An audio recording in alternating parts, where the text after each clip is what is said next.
Today, with liberal critics saying all the president cares about is getting his border wall, he made it clear this is not about politics. This is really a bill on border safety, border security, and it's a bill on, I would say, maybe more than anything else, we're here talking about drug trafficking. Well, joining me now with reaction, counsel to the president, Kellyanne Conway. Kellyanne, what is the White House's message tonight to those Republican senators who look poised to reject the president's emergency declaration, including, and it breaks my heart, Mike Lee of Utah?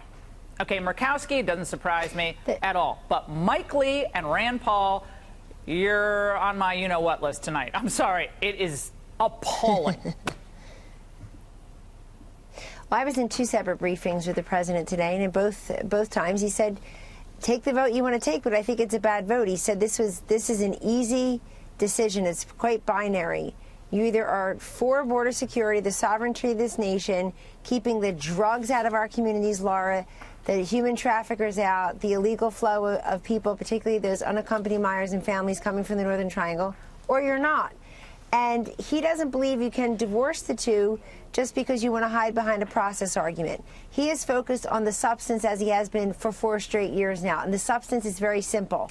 When you look at the drugs flowing in, not just at the ports of entry, but we saw data today about all the fentanyl, this ultra-lethal synthetic opioid that's coming between the ports of entry.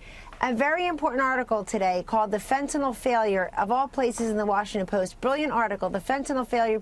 Folks, please read it.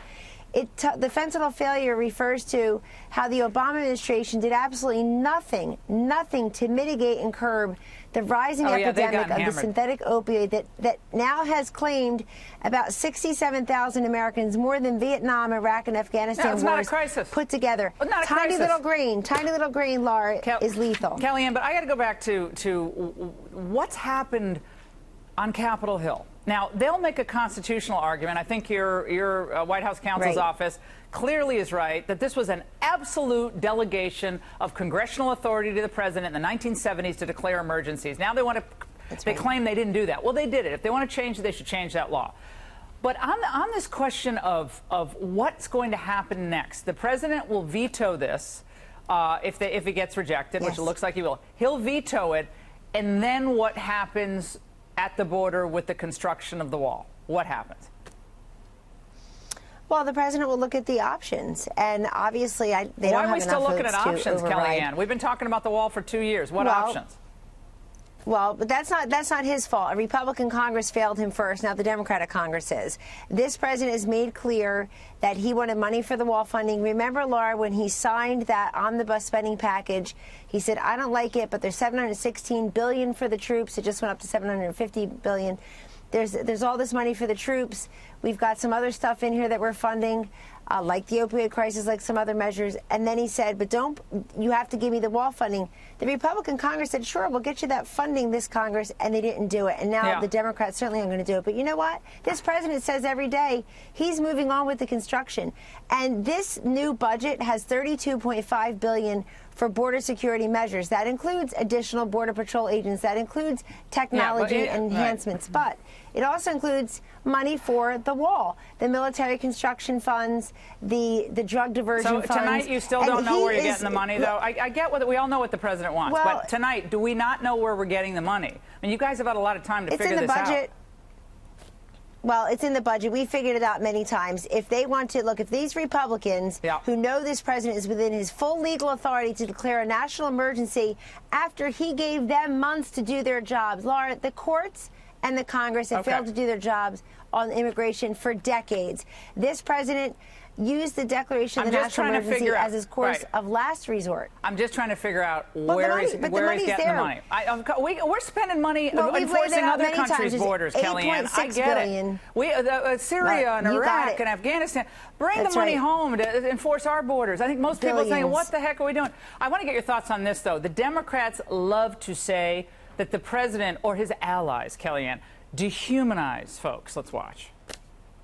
Trump dehumanizes, name calls, degenerates people, denigrates people. You have a man that has dehumanized children, taken the children from their parents. This is just an extension of the Trump brand, and this dehumanization of immigrants. Okay, Kellyanne, what are the Democrats' reaction then to this? Do you think that President Obama is the same as President Trump? Absolutely not. That is silly to even think and equate the two. One is human, the other is... Is it true that...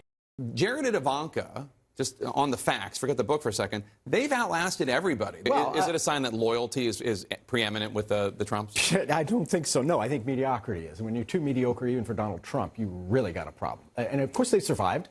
I mean, cockroaches are going to survive nuclear war.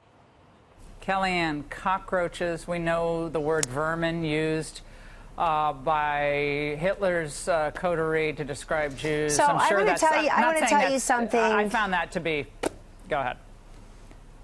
Oh, it's beyond. The word dehumanization absolutely applies to the way so many people have treated those of us who work in the White House. But so what? I'm going to give you a little news flash.